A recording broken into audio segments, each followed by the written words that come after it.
अस्सलाम वालेकुम। Please like and subscribe my channel G agriculture 1-2।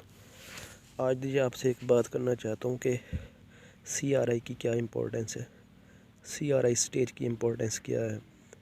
CRI पहले बोलते किसको है, क्राउन रूट इनिशिएशन, के ताज वाली जड़ कैसे बनती है और उस टाइम पे हमें क्या करना चाहिए।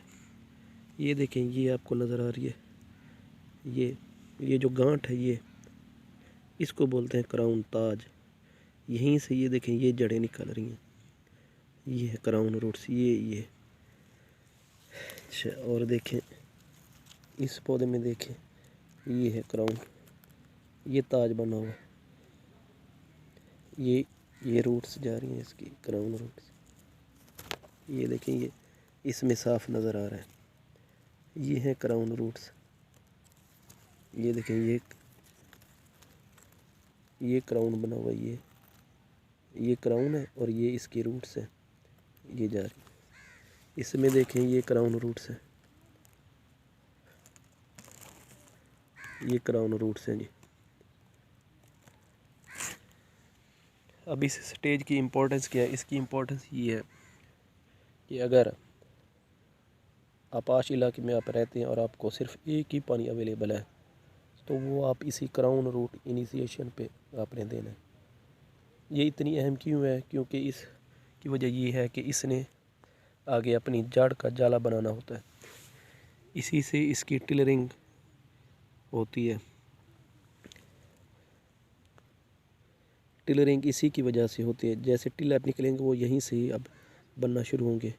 ये स्टेज कब आती है, ये 21 दिन के बाद, 21 दिन से लगा के 25 दिन तक स्टार्ट हो जाती है, या 3 से 4 पत्ते जब निकलते हैं उस वक्त ये स्टेज स्टार्ट हो जाती है। इसके जो नीचे हमने पहले देखा था, पहली वीडियो में, इसकी जो नीचे जड़ें होती हैं छोटी छोटी बारीक सी, अब वो 3 से 4 वीक में ख़त्म हो जाती है। अब खुराक जो है इन्होंने यहीं से लेनी है, यहाँ से खुराक लेंगे, जितने भी न्यूट्रिएंट्स हैं वो इसी जड़ से लेंगे। अब ये स्टेज इस वजह से बहुत ज़्यादा इम्पोर्टेंट है कि जो चीज़ आपने देनी है इसी स्टेज पे आपने देनी है। आपने जब DAP देनी है, अगर आप पहले पानी पे दे दें, अगर आपने पहले इसमें नहीं डाली, जब आप काश्त करें तो ज़मीन में नहीं दबाई, तो आप इसी स्टेज पे दे दें। आपने क्या करना है, जिंक इसी स्टेज पे देना है, यूरिया इसी स्टेज पे देना है, जितनी हो सके इसी स्टेज पे दे दें मैक्सिमम, या आप दे दें 1/3, 3 हिस्से आप जो अपनी यूरिया है उसका इसी स्टेज पे दे दें, ताकि आपकी ये जड़ें बहुत अच्छी बने, इनका जाला ज़्यादा जितना होगा, टिलरिंग कैपेसिटी उतनी इसकी ज़्यादा होगी, और ये जड़ें जितनी मोटी बनेंगी उतनी ही न्यूट्रिएंट्स ये ज़मीन से ऊपर उठाएंगी। इस वजह से ये स्टेज बहुत ज़्यादा अहम है। जिस किसान ने इस स्टेज को इग्नोर कर दिया और इसके लेट आपने पानी लगाया, 21 दिन से लगा के 25 दिन के दरमियान आपने नहीं लगाया, तो आप 50 से 70% अपनी प्रोडक्शन का नुकसान कर रहे होते हैं। ये स्टेज बहुत ज़्यादा अहम है।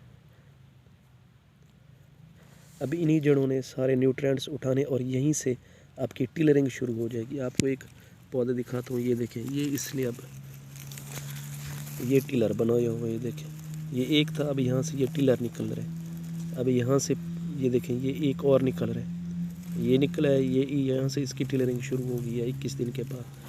तो आपने अपनी जो है सारे फर्टिलाइज़र का तकरीबन 1/3 आपने इसी स्टेज पे दे देना है, पहले पानी पे। 21 दिन के बाद जब आपने ये इसको पानी लगाना है, पानी लाजमी लगाएं इस वक्त, और अपनी मैक्सिमम खाद इसी स्टेज पे आप दे दें, ताकि आप अच्छी पैदावार लेने में कामयाब हो जाएं। अगर आपको ये हमारी काविश अच्छी लगे तो please like and subscribe and share my videos. Thanks.